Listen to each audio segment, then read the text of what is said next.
Okay, folks, hey, welcome to the Probate Agent. My name is Anthony Nitz, and this is the Probate Agent Podcast. Welcome. This is where it all begins. So the big question is this: how are ordinary agents just like us supposed to stand out in the overly crowded real estate space while living a great lifestyle without having to go broke or radically change what we're already doing? Probate is the answer, and this series will show you how. I'm Anthony Nitz, and welcome to the Probate Agent. Welcome again to the Probate Agent Podcast. Again, my name is Anthony Nitz, and I'm going to be sharing with you some information. You know, a lot of us, we know that probate is one of those things as real estate agents that we probably should focus on. And I wholeheartedly agree with that, but there's a lot of the right way and the wrong way to do it. And, and some of the things that even the gurus are sharing, they share it only because it's a topic of discussion in the real estate space, but it never is really a focus of theirs, if you notice. And so we're going to kind of dive into the whole process of becoming a great probate agent.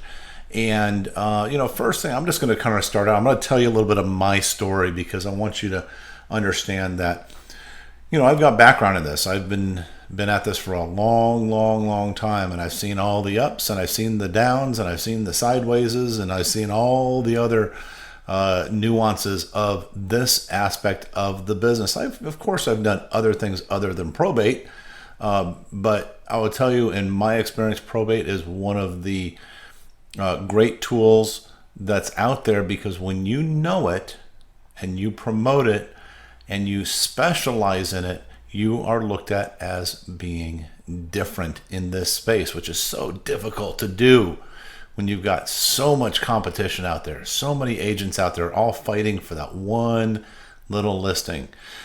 So let me just kind of start. Let me just kind of give you a little bit of my background. So first of all, I got into real estate because I was a marketing director for a title insurance company, and I handled kind of just a region, and it was mostly just the Southern California area. And what I was doing, what my whole job was I had to develop marketing materials that the sales reps could then take out to the field. As title insurance, remember, they would take out to the field to who? Real estate agents, right? And share with them in hopes that they would go out and get business. And then when they did, they would reciprocate and say, thank you so much for giving us that marketing, content that we could use. So it wasn't marketing materials for the title insurance reps per se. It was specifically for real estate agents, so that they could go out, they could get business, and like I said, give us business in return. And I developed some innovative things. I'm not going to go into all the details of that, but I kind of built a reputation in the industry and whatnot. And so next thing I knew, I was recruited to another title insurance company to handle the large, the whole western half of the United States, as far as doing exactly the same thing.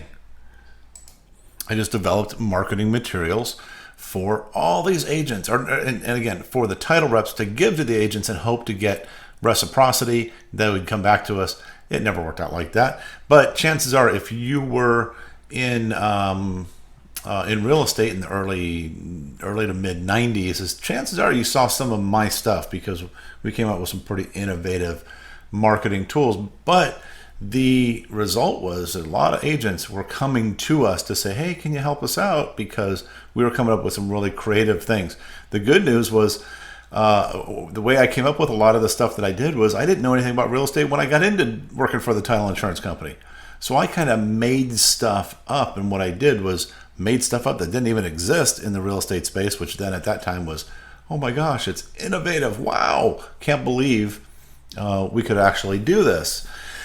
And so that went on for a while. And then I was recruited to a mortgage company to be their national marketing director for the entire United States. Did the same thing. The whole focus for the mortgage company was getting purchase business. And so what they would do is they would go out to the real estate agents. They would say, hey, we'd love to get your buyer leads as far as being able to get loans, do the buyer's loans for it, and or even the seller's loans for that matter. So let us give you marketing materials that, guess who created? Me. That would help you get that business. In turn, give us your loan business back, right? And so that was kind of my beginning journey. And so at the mortgage company, there was kind of a little transition that happened because I was doing this and I did it just for fun. Man, I love doing it. It was so much fun just to create and make and see people happy and having success. And in 1 month, I don't remember exactly what month it was, but I had a couple of people come up to me and say similar things, and it was along the lines of, one person in particular said exactly this. He said, hey, Anthony, you know what, man, thank you so much for all of this. We are crushing it out there with this material. No other mortgage company has this. We are crushing it out there. I've made more money this month than I made last year, all from your marketing materials, right? And of course, I was happy to hear it. It was a pat on my back. I smiled. I looked and I went, wow, that's great. And then later on, the light bulb went on. I went, wait a minute. Wait just a second. I'm doing all this work developing all this marketing materials, and while I was getting paid a good salary, I said, gosh, maybe I should be doing this for myself. But I held off a little while until somebody said something that changed the course of my career forever, right? And what it was at that mortgage company, I had done so much to help all these loan officers, become successful in their marketplaces just by giving them a plan and the materials to execute that plan. And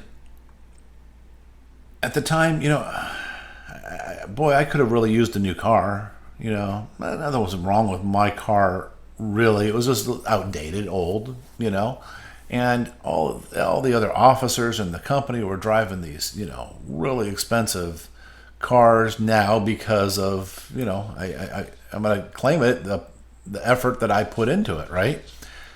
And so I went to the boss and I said, hey, boss, I've done all this stuff. We've massively increased revenue because of it. We've been able to recruit incredible loan officers because of it.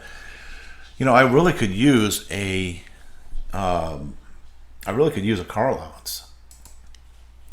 And the words that came out of his mouth, kind of shook me at my core, because he told me, he said, Anthony, I can't give you a car allowance. I can't pay you anymore. You have reached your cap. You've reached your limit as far as what you can make in this position. And I said, what? You've got to be kidding me. With the amount of revenue that I was able to drive into that company and the success that these people were having, what do you mean I'm at my cap?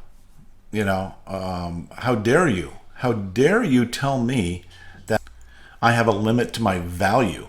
I mean, don't you dare tell me what my cap is, what my limit is. And then I started kind of looking around, and I started looking at some of these other loan officers, and I started going, you know what? Man, some of these guys, they're just not the brightest bulb in the box, but they're consistent. They go out and they do the work. They do what they're supposed to do, but they're just not that sharp. They're not that social. They're not, they don't have a lot of the sales skills that I had. And I said, gosh, if these knuckleheads are making a killing off of my work, again, why not do it myself? And I just sat there and it stewed on me. It just kind of brewed and bubbled and boiled for, about a week or so. And I walked into the owner's office and I said, hey, I just want to let you know, I've decided I'm going to make a change in my career. I am going to go and I'm going to go and start selling loans. And, his reaction was not a good reaction because, number one, first thing he did was he laughed. He laughed. And I'm like, what are you laughing at? And then he said to me in a very condescending tone, he said, do you even know what a debt-to-income ratio is? And I said, you know what? Yes, first of all, I do know what a debt-to-income ratio is. And secondly, you got some of these boneheads out here selling, and they know what a debt-to-income ratio is. Why would you think that I don't know what a debt-to-income ratio is? And so it kind of became a little bit of a hot spot. We're like, again, how dare you tell me I'm at a cap? How dare you, try to imply that I'm not as smart as these other people? And I get it. I spoke to him years later, and he even told me, he said, I really just wanted you to stay. You were doing a great thing for us. You were building our business. And I was like, okay, I get it. I appreciate it. But at that point in time, the deal was sealed, right? I was like, I'm going to become a loan officer. I'm going to start selling. And I actually went to work for the same company. And I said, you know what? Okay, well, let's do it. Using my own marketing materials, I went out and I, in 3 months, became the top producing loan officer in the entire company. Okay, and actually it was between me and one other guy. We kept flip-flopping back and forth, between first and second. And so, again, that was affirmation to me that, yeah, my stuff works. My marketing materials work. And why should I be letting other people, live off of that, when I'm, making a good but modest salary, right? No, so I became a loan officer, top producing within the first 3 months, and did that for a while. I just did that for a while. My focus was first-time buyers. That was really my focus because I understood something. I understood that I had to be in a particular niche or niche, as some of you guys might say. But I had to specialize is what I had to do in something, because I realized with marketing that if you try to cover everything and you try to make everybody happy, then you're going to make nobody happy. On the other hand, if you are that person that is a specialist in that one area, everybody goes to you. Okay? We'll talk more about that later. But doing that, I did that for, a few years, actually moved to another company, a much larger company, and was always in the top 5% of that company too. And so we were doing well. But one day something happened. I had a client, and you guys tell me, if you can relate to this, had a client as a loan officer, or let me back up just a little bit. One of the ways that I would get business from real estate agents was I would go out and I would generate the lead. I would find the buyers. I would have them come to me before they even ever spoke to a real estate agent. And so I was doing that. And then what I would do is I would take that lead, and as I'm trying to get busy from or business from agents that were, considered productive, and they're producing and making sales on a regular basis with buyers. I tracked the MLS, so I was always making, if they're working with buyers, great. Those are people I want to talk to. Well, got this family. They came in, we sat down. Credit not that good, okay, but they really wanted to buy. And so I said, okay, well, look, let me help you out. I put them on a course of credit repair. We started moving forward on the credit repair. I wrote letter after letter after letter on their behalf to the credit bureaus and all this stuff. And after a year, it took a full year. They said, we checked their credit again, and it's like, wow, okay, great. Your credit is now at that range where you can buy a home as a first-time buyer without getting, the bad end of the deal, right?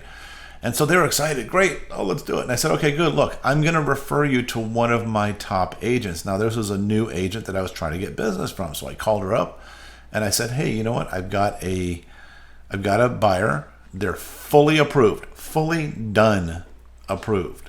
Okay. And as,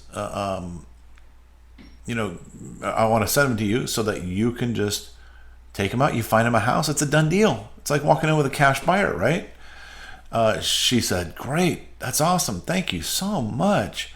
And I told her, I said, my goal is to get business from you in the future. That's really what I want to have happen. That's why I'm doing this. I made it clear to her. Well, they found a house. They went through the process, went through escrow, all that good stuff. My loan documents were sent over, everything. And keep in mind, not a single word from that buyer during that time that implied to me that there was any issues, any concerns, anything like that, right? Well, we come to the day when escrow is supposed to close. I get a call from the escrow company. The escrow officer says, well, I got good news and I got bad news. I go, okay, well, what's the good news? And she said, well, we funded and recorded today.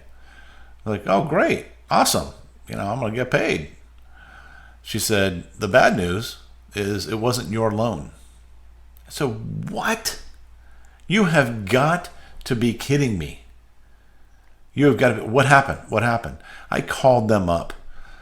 Turns out that real estate agent that I referred to, her boyfriend was a loan officer. She didn't tell me that. So her boyfriend was a loan officer. So she steered them over there, like a criminal, like a thief in my mind. And he did the loan for him. Here's the thing. When I called the buyer, they said, well, we ended up going with that one because, they saved us like $285 on the closing costs. And I'm like, you got to be kidding me. $285? That's why you betray, the work that somebody does for you for a year for free? Oh my God. As it turns out, they got a 0.25% higher interest rate than they would have gotten from me, but whatever. So anyways, that was kind of one of the things that helped me decide to go into real estate. That was the straw that broke the camel's back, because I'm like, man, I actually went to my office manager and I said, hey, is there any way we can put a buyer on a contract that they have to do their loan through us or pay us? No, absolutely not. You know that if you're in real estate, there is no way to do that. Okay. And so I just said, okay, you know what? I started having my staff track something for me. So over the next 6 months, I said, I want to know on the escrow paperwork how much every agent is getting paid when they close a transaction, for a loan that we're doing. And so we tracked it. And because we were doing first-time buyers, we were getting a point. That's it. I know some of you who are in loans or have done loans, you're, reeling because, there's a lot more money to be made there. But the types of products we were doing at the time, it was you get a point, but because they were so specialized, nobody else was doing them. Everybody came to me. We were doing 10, 15 of them a month at least. Okay. So anyway, point is, when we were doing those, I was tracking how much were the real estate agents getting paid. And on average, they were getting paid just slightly under 3 times more than what we were getting paid on our loans. And so, when I looked at that, I said, you know what? Okay, it's time. In real estate, I can put a buyer on an exclusive contract. If they hire another real estate agent, they buy another house through another real estate agent, then they still have to pay me that 3% commission. I can put a listing, an exclusive contract that if that house sells, they're gonna pay me a commission. So if I have that, but I can't do that in loans, then that's what I'm gonna do. I'm gonna go to a place where I can know that if I'm working with people, they're going to get on the contract and that commission is locked in and I can count on it, right?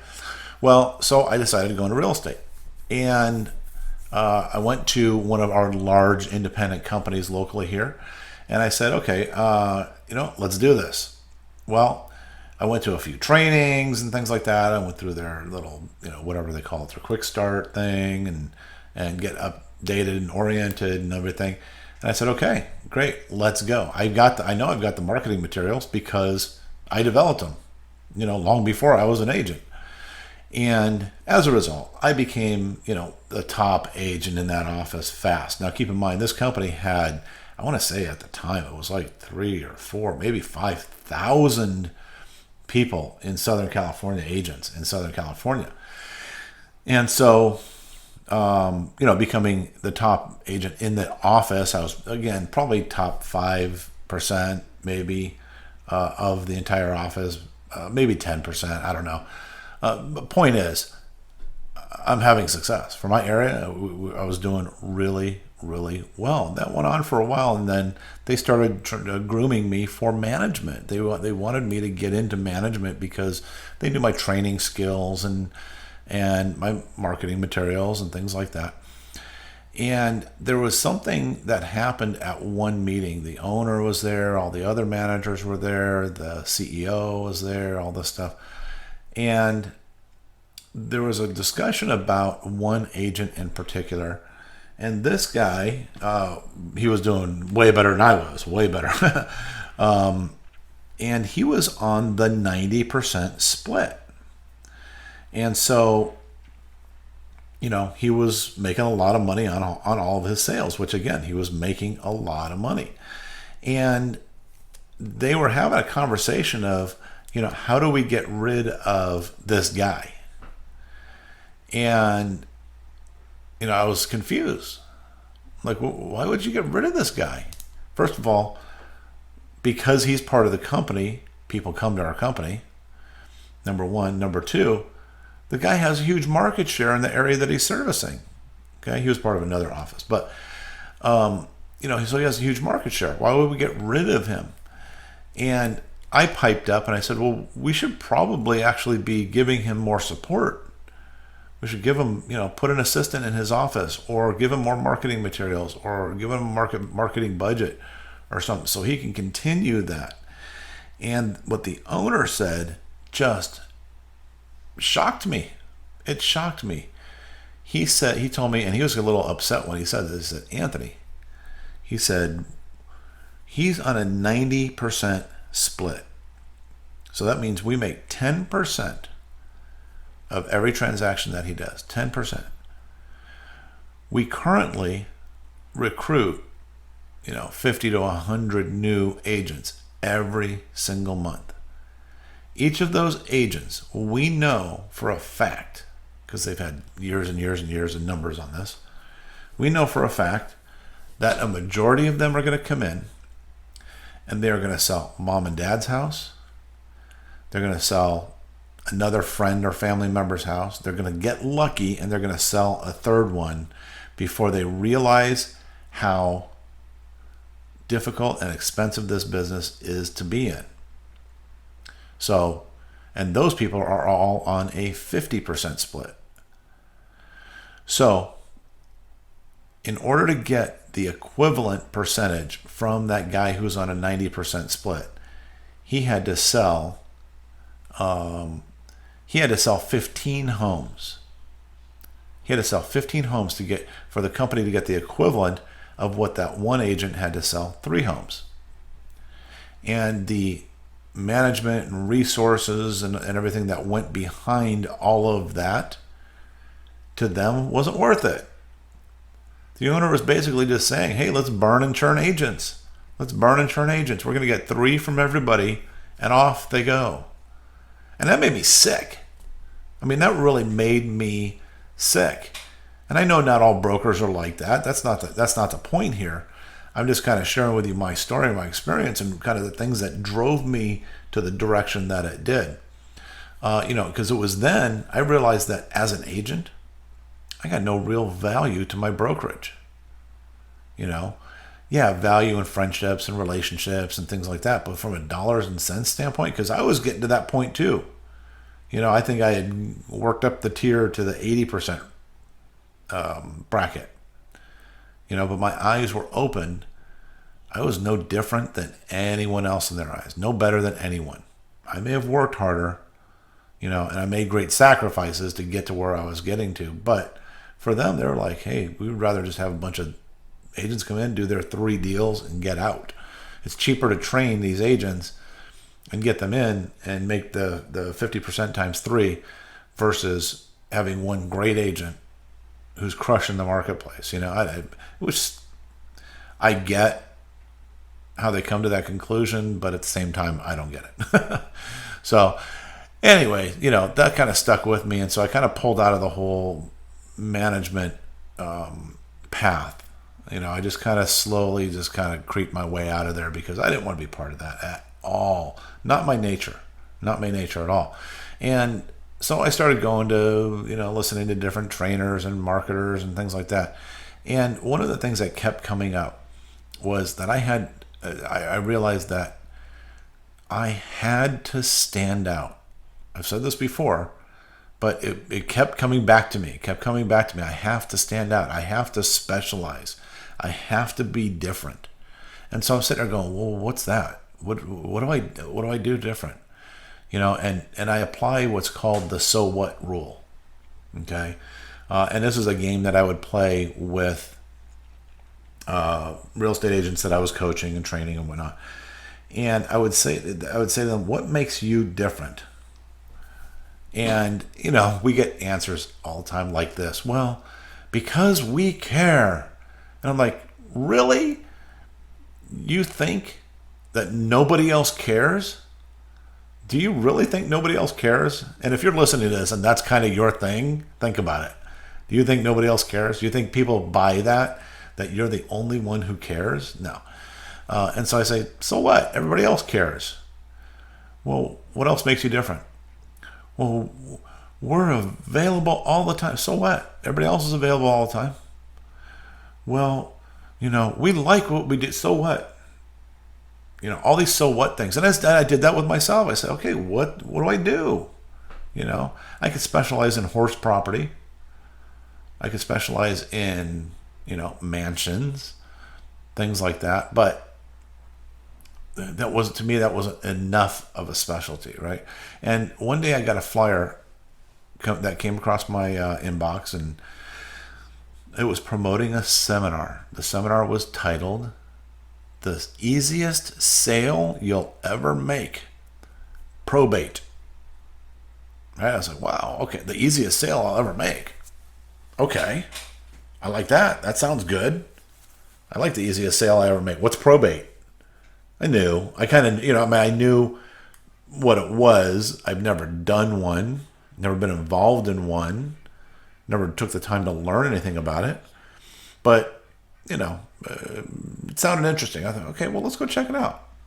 Well, I went to the seminar, and I was excited. I was actually really excited because it's like, oh, this is something new. Cool. I really, I'm excited to hear this. And I really didn't know what to expect. And when I got there, I was like, wow, okay, this is cool. The room was bulging with agents. I mean, literally just packed at the seams, and you got everybody's chit-chatting and networking and talking and all this stuff. And every once in a while, you kind of have that, that grumpy old agent walking by because, well, they had to sit in a hotel room chair, how they clip together so that you can't move it. And, that person next to you touched you or something, whatever. But you could just tell that they're like, I've been to a lot of these and I hate them, but I need to learn stuff too. And so I was excited. That was the energy was really, really cool. It was about 500 agents. It was just, a great experience for me. And it was funny because I actually heard an agent say, oh, well, looks like the probate niche is going to be saturated now. And I just laughed. I laughed. I mean, wow, what a pessimistic view, right? I'm like, oh man, okay, great. There's 500 agents. And at the time, there was probably, 10,000 agents in the county that I worked. So, hey, those are pretty good odds right there. So I wasn't discouraged because there's something that I knew from my previous marketing experience. First of all, I knew that only very few agents will ever follow through with a serious action plan. I knew it. And even some of you that are listening here, as we continue this journey, and I share with you some of the steps and things that I went through and how I became the probate agent in our area, you're going to go, that's neat. and you're not going to have an action plan, and you're going to keep going with the same, shotgun approach of just trying to get everybody and everything. And I understand it, because, man, we got to feed our family, and the competition is fierce. So I knew some of those agents would send the letters to the, attorneys and or executors. I knew some of them would make a trip or two to the courthouse, but it usually ended right there. And I knew it, and I'll tell you about that in another episode. But while I was at the meeting, I took vigorous notes, and of course they had the package to buy, right? You can buy this package or that package or that. I bought the big package.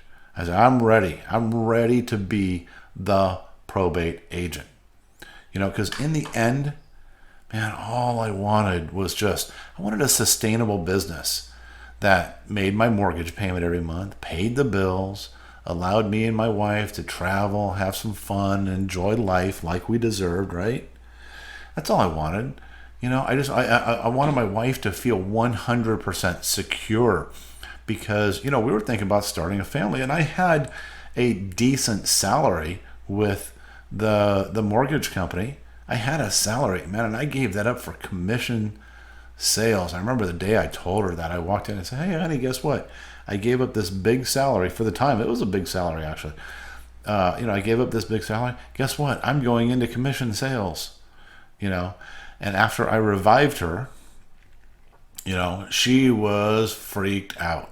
She was really freaked out, because, that was a big leap of faith. And all I wanted to was I just wanted to be the go-to person, so that when a friend or a family has a need, that I would be the person that they come to. Later on, I'll tell you, I had a family member. They called me up. They said, hey, can you let me borrow, a few $100? So, well, yeah, sure. What for? We need to rent a moving truck. I'm like, what? A moving truck? They just bought their house, but 2 years earlier, 3 years earlier, or something like that. So what do you mean a moving truck? Where are you guys moving? Where are you going? What's going on? And, reluctantly, they told me, well, we're in foreclosure. Well, because of the work that I did, and because I was able to specialize in something, I ended up being able to write a $10,000 check that same day, get all of their back payments brought up, get all of their other bills straightened out, all the fines, all the fees, everything like that, and even cover and actually I ended up later covering a couple more payments, just to give them time to be able to deal with it and react in a way that wasn't them making a desperate decision. You know what I mean? So that's what I wanted. I wanted to be the go-to person for friends and family, instead of being the one that always had to go to somebody to ask for a few bucks, right? And I wanted my clients to love and adore me, and forced to refer me to their friends and family because of the work that I was doing, And that's just what I wanted. I mean, is that unreasonable to ask for with a career? So, as much as I wanted to at the time, though, I couldn't dive 100% into probate, because, I still had bills to pay. And while the shotgun approach was a whole lot more time consuming and strenuous and whatnot, it's what I still had to do just to make sure I kept business coming in. But I did everything that the trainers told me to do in that big package that I bought. Go to the courthouse and dig through hundreds of records to find that executor's name and phone number. And I did this until my eyes were so bloodshot they were about to slip right out of my eye sockets. I bought the lists that they made available every single month that proved to be, outdated lists. I stalked family members at the decedent's house to try to make that connection, to be that agent that connected with them like those trainers told us to do. And in fact, I was so tenacious at this that I would go and I would sit in my car and I would sit there and wait and wait and wait until somebody showed up. And in one case, it's actually kind of funny. I was parked out across the street in front of the neighbor's house waiting for that executor to arrive. I knew they were going to come. They had to come one of these days, get mail, whatever, clean stuff up, check things out. And no, the executor never showed up. Somebody else showed up, though. The police. Yes. Somebody called the police because there's this creepy guy sitting out in front of their house for 2.5 hours. I don't blame him, but I had to sit there and explain to the cops, hey, I'm just waiting for this guy, and they didn't do anything or say anything. They just, okay, someone just wanted to check. I sent hundreds of letters to attorneys. I sent hundreds of letters to those executors. And you know what? All with no luck. All with no luck. Wow. I did everything the trainer said, And again, this is all while I continue to do my regular farming and list follow-ups and things like that. So it was daunting, to say the least, to find myself working so hard with no results. Ultimately, I did manage to get a couple of reluctant listing appointments. And while I didn't get the listings, I did learn something very valuable that changed the probate game for me. In every case that I was on a listing appointment, the executor, whether it's a family member or someone else, they all would say, I have to check with my attorney. Now, later on, I realized that phrase, as soon as it came out of their mouth, was the death of my chances of getting that listing, no matter how good I was, no matter what I was offering and everything. And the reason I know that is because it would always end up being listed by another agent. Even when I followed up with the executor or stuff like that, we had to hire this other person. And sometimes the executors would tell me that, their attorney recommended somebody, and so they're going with them. Why? Because they trust their attorney. And then on some cases, I would go and I would visit the open houses of those listings, and just chit chat with the agent and basically come to the conclusion or be able to extract from them that, they got the listing from a referral from their attorney friend. Well, guess who that was? It was, in fact, the probate attorney handling the estate's probate. And it was then that I had to get to the attorney somehow. The letters weren't working, but I had to get to him somehow, some way. So I devised a plan. And we'll take a look at how that plan looked in our next episode of The Probate Agent. Hey, thanks for listening. Please remember to subscribe right here where you're listening to us right now, and any of your other social media platforms. And leave feedback for me. It's really important to me and it helps us out. Do you have a question that you want answered live on the show? Go to theprobateagent.com to submit your question or even to get an opportunity to be interviewed. For my agent friends, you'll also find additional content and some freebies there that you can download right now. Until next time, let's put the pro back into probate.